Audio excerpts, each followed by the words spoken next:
what's striking is that National Democrats are not following Mayor Bowser's lead on this, and that National Democrats have been insisting, just look at the statistics. We have 30-year, 30-year low, violent crime. Whereas Mayor Bowser is talking about, hey, we need to get 500 more police officers on the streets. We'd like the federal government to help us rebuild our jail. She's talking about some of the reforms she did to make it so accused violent offenders don't get out of jail pre-trial. So there is this disconnect, and I've talked to Democratic strategists today that think that National Democrats saying, look at the statistics is sort of a tone-deaf way to react. And it's very much, isn't this the exact same problem that Democrats had last year? Look at the statistics. We promise you the economy is great, while people are going, it doesn't feel great to me. That feels like a lot of this conversation around crime, that you can point to statistics all day long that say, hey, D.C. is safer this year than it was last year. But do people feel safe? Bottom line, if they don't, they may be more okay with something that would otherwise be considered extraordinary. The polling that you showed earlier, combining people who thought crime is an extreme problem or crime is a moderate problem, was 91%. Yeah, so that is, I totally agree. So 91% of people who live in a jurisdiction think it's a moderate or an extreme problem. This is not a figment of anyone's imagination. This is not mass hysteria. This isn't, some, collective hallucination.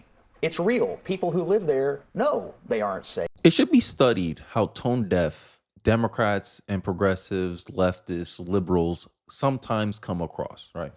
As you saw from the intro, we're talking about crime statistics again, and not necessarily what Trump is doing by federalizing the DC police, but I want to kind of focus on this narrative about crime is down. Now, many people, especially from DC, I showed you in my previous clips when I talked about this, is that right now their stats are under investigation. And a lot of people don't feel safe in DC. And it was the same thing with the economy, as you saw from the intro, that what they're claiming is safe is, I think Washington was like 183 crimes. It went down to 170 crimes. For an American, that's not much. But if I put it in a chart and say, oh, crime's down 10%, you'll be like, crime is trending in the right direction. But if I give you the actual number, here's the absolute number of cases that happen. Here's where it's at on average now. You'll be like, that's not much of a difference. And this is what people are feeling. And some of the gerrymandering, we're going back to the gerrymandering, this is how Democrats come across as tone deaf. Democrats want to perpetuate a narrative that is convenient for them. Right now, this crime statistic stuff is not convenient for any blue states or blue city, because it seems to be a common pattern that follows the Democratic policy or perspective on how to deal with crime. Gavin Newsom stops California cities from reporting crime statistics to the FBI. DC police chief, fraudulently lower crime statistics currently being investigated, but that's a claim. That's a time bomb waiting to approve or disprove this narrative. Chicago, Baltimore, New Orleans mayors stop arresting low-level offenders. Democrats, violent crime is down in blue cities. You see the game? Do you see the game? And that truth bomb you saw from Scott Jennings, it highlights exactly what's wrong with the Democratic Party. In this segment, I'm going to show you him debating Maxwell Frost. As you guys know, if you're new to this channel, I don't like Maxwell Frost. He's a Democrat from my state of Florida, and I don't like him at all. I just think that I don't see him as congressman material, but hey, here he is. He is talking about violent crime and what's the causes of violent crime. And my question for you in the comment section is, what is the cause of violent crime? Is it an object or is it the person? Let me know your thoughts in the comment section below. A Republican would also tell you, and since I am one, I will, that it's not the guns. It's the criminals running around the streets of D.C. I mean, by that token, you would leave the illegal guns. A gun becomes illegal when a violent person uses it on another person. That's what happens. You need to look a little bit more into how this. We're talking about where a gun starts and where it ends. Guns on the black market. And the Bipartisan Safer Communities Act, Republicans don't support then why is Donald Trump getting rid of all the programming, all the funding in the Bipartisan Safer Communities Act, which is the reason why the last 3 years the issue in DC gun violence has gone down the most we've seen in the history of this country. We still have a lot of work to do. People say that, murders have gone down from 180 last year, 83 last year, on track to only 170 this year. Only the Democrats would think 170 murders is something to celebrate and doesn't need any intervention. If you want an idea of how bad crime is in D.C., 2 summers ago, an Afghan interpreter who worked with U.S. Special Forces and escaped after Biden's disastrous Afghan withdrawal was shot and killed in a carjacking. This is a guy who survived the Taliban, but couldn't survive working as a Lyft driver in our nation's capital. That's the state of crime in the District of Columbia. You had Congressman Henry Cuellar, who was carjacked. You had an aide to Senator Rand Paul, who was stabbed 4 times trying to get a burrito bowl. You had a congressional intern who was shot and killed near the White House. You had 2 embassy staffers from the Israeli embassy who were just murdered. You had a Doge staffer who was beaten within an inch of his life during a carjacking. Oh, stop it. We are putting all kinds of resources onto the street. Thank you, guys. Thanks. Martin issued a press release hailing the drop in crime rates at the end of April. What changed? It's never enough. This changed. This changed. It's never enough. You tell these families crime has dropped. You tell the mother of the intern who was shot going out from McDonald's near the Washington Convention Center, oh, crime is down. You tell the kid who was just beat the hell and back with a severe concussion and a broken nose, crime is down. No, that falls on deaf ears. And my ears are deaf to that. And that's why I fight the fight. Thank you. I think the point of this video here is to illustrate how biased journalism has become, right? I told you journalism used to be an institution where you inform your readers and viewers of the situation going on in your country, right? But nowadays, and this is a quote from Thomas Sowell, too many journalists see their work as an opportunity to promote their own pet political notions rather than a responsibility to inform the public and let their readers and viewers decide for themselves. Thomas Sowell. These liberal journalists, these left-wing journalists do not want people to define or to decide for themselves what they believe about the crime statistics. This is why they throw out stuff like crime is down. And I showed you in the clip, a guy gave you the actual numbers. 183 on average crimes that happen per capita. It went down to like 170 something. And for us, we're like, that's only 10 less crimes than the prior year. But if you look at it from a percentage point, that's a 10% drop. That's 11% drop. Crime is going down 11%. You think it's a big number because we're using percentages. And this is the game of perception, I believe, that liberals nefariously play with, right? They're trying to go for your perception. Oh, crime is down. They're trying to condition you to respond a certain way to certain things that you hear or see. They're trying to control how you react to things.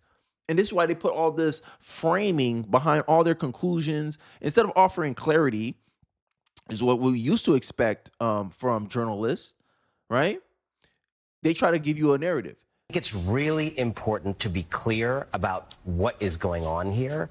And a relatively small crime problem is being used for specific authoritarian purposes that we know and understand. So let's be clear about D.C. does have one really big crime problem, which was the January 6th insurrection incited by the current president of the United States. And his first act in coming back was pardoning all the people who tried to overturn constitutional republic order in Washington, D.C. When I go to D.C., I'm not afraid of losing my wallet so much as I'm afraid of losing my vote.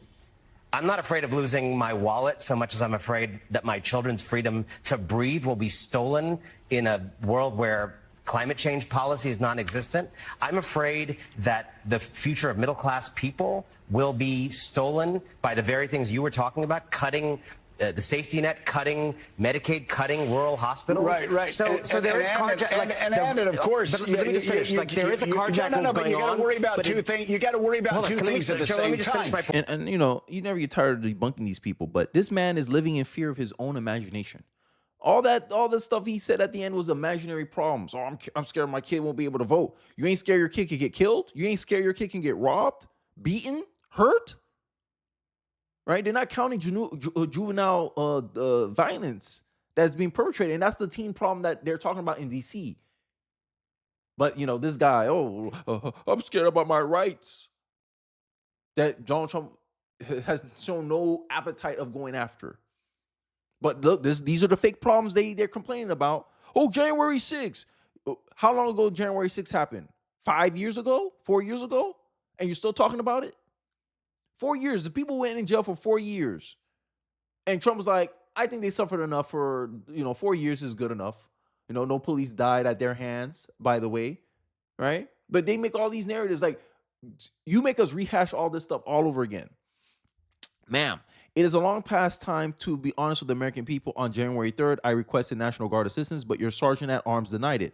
Under federal law 2 UCSC 1970, I was prohibited from calling them without specific approval the same day, right? Donald Trump delayed deploying the National Guard on January 6th. It was you, Nancy Pelosi, and we have you on tape admitting that it was you.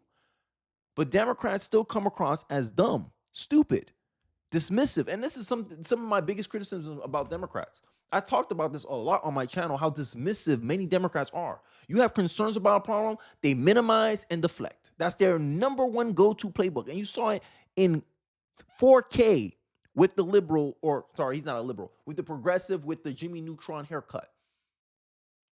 I'm tired of people like this speaking down to me.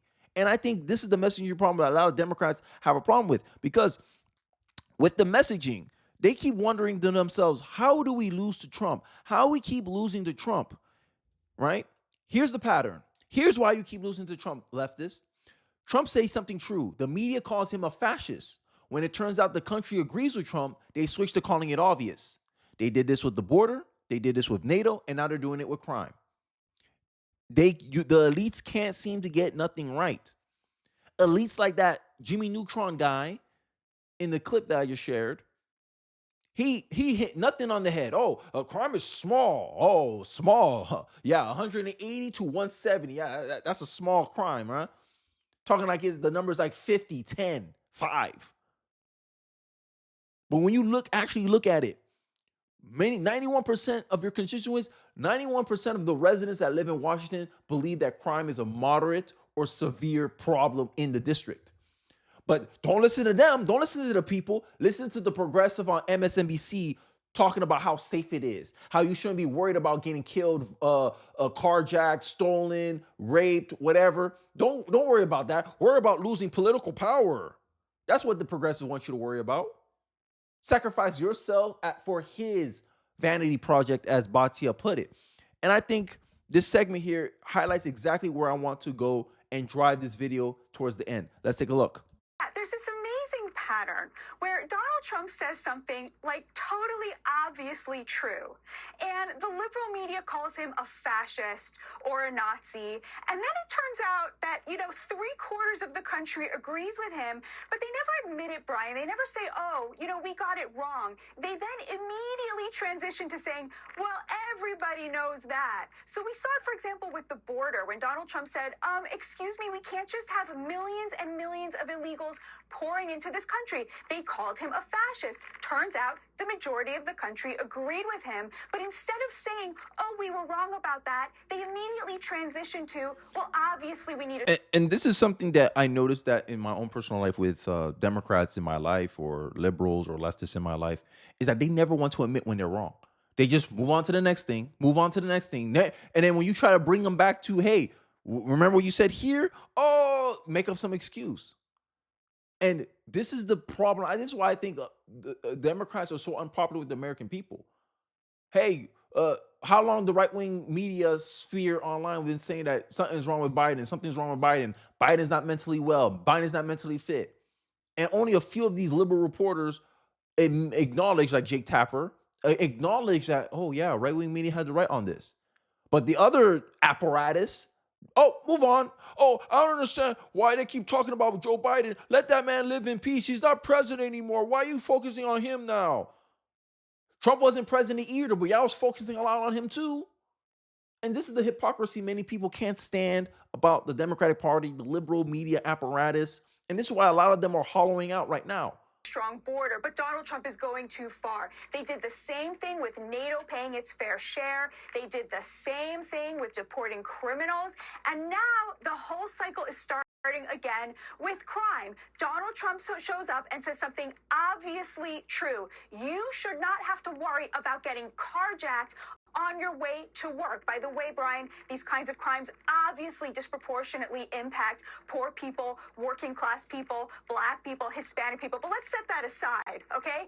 So this is an obvious thing. So what does the media do? They immediately start calling him a fascist. It's fascism to try to defend citizens in the streets of the Capitol. But honestly, Brian, I think this cycle is going much faster because I feel like you can tell that even the journalists are secretly relieved that they're not going to have to worry about crime anymore. It has been specifically carjackings that have risen in D.C., and it's come for the over-credentialed elites sitting in that press room. Usually people like Sarah Silverman and Jimmy Kimmel can just sit around and get citizenship elsewhere and buy homes in protected neighborhoods and just, force their terrible policy on poor people who can't escape, and working class people have to live with the consequences. But this time it came for the elites, and they are secretly relieved that Trump's doing something about it.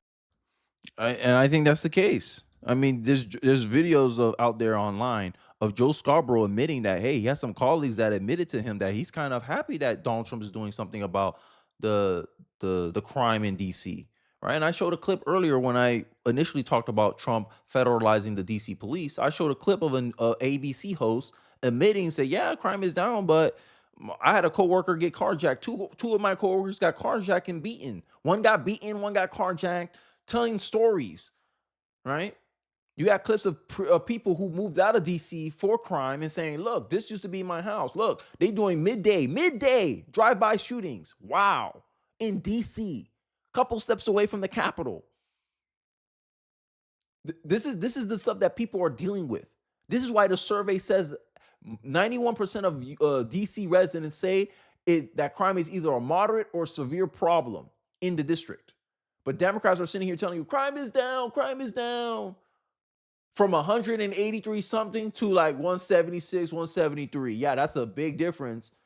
Yeah. Only 12. You're 12 crimes lower than you were last year. That's a big difference. And this is how they lose. This is how they come across tone deaf. This is how they come across condescending, dismissive, especially the Jimmy Neutron progressive from MSNBC. That guy is annoying. I don't understand how he got a job, bro. I'm sorry. His commentary makes no damn sense. He trying to make you live in fear the same way he lives in fear of his own imagination. But the reality is crime is kicking every resident in Washington's butt. From carjackings, from personal injury, personal harm, to their lives. But he's worried about what Donald Trump doing. He don't believe Donald Trump is justified in doing that. Make it make sense. And then progressives wonder why they're not popular nationally. Why they can only win in deep blue cities, deep blue states. Because those are the only people crazy enough to elect them. But I digress. I think the narrative what Batia was pointing out is true. They're realizing that they can't do the spin cycle like they used to anymore. Because Americans are just not buying it. Especially when you got a party that only 28% of Americans see in a favorable light. So anything Democrats have to say, like Maxwell Frost, you just saw him get owned. Oh my God, we need to ban guns. Guns don't cause crime. People do. Owned right there. I'm owned. How you gonna put a gun on the floor and it's gonna just lift up in midair and start shooting people? You go to Britain where they ban guns. What's the next thing that happened? Oh, suddenly knife crimes are going up. Now they want to ban knives. Make it make sense. But I digress. This is the Democratic Party. This is the liberalism. This is progressivism. This is leftism at its finest. You can't say something that is true if the other side already is messaging on that platform. You have to message the opposite. And this validates everything that I said. That saying Trump is bad is not enough. Saying Trump is this and that, name calling Trump is not enough. You ain't offering any alternatives. You ain't offering no other solution. All you got is complaints. Complainers. That's all Democrats seem to come across. Oh, we're resisting Trump. Yeah, but for nothing. It'll be one thing if you resist somebody because you believe you have a better alternative. It's another just to blindly resist someone just because it's Donald Trump. And that's what the Democrats are doing. This is how the perception on the Democrats is viewed. But I digress. Let me know your thoughts and perspectives in the comment section below. I'll be interested to hear what you have stuff to say. Don't forget to like, comment, subscribe. Please share this video if you're so inclined. It really does help me out in the algorithm. And I'll catch you guys on the next one. Peace.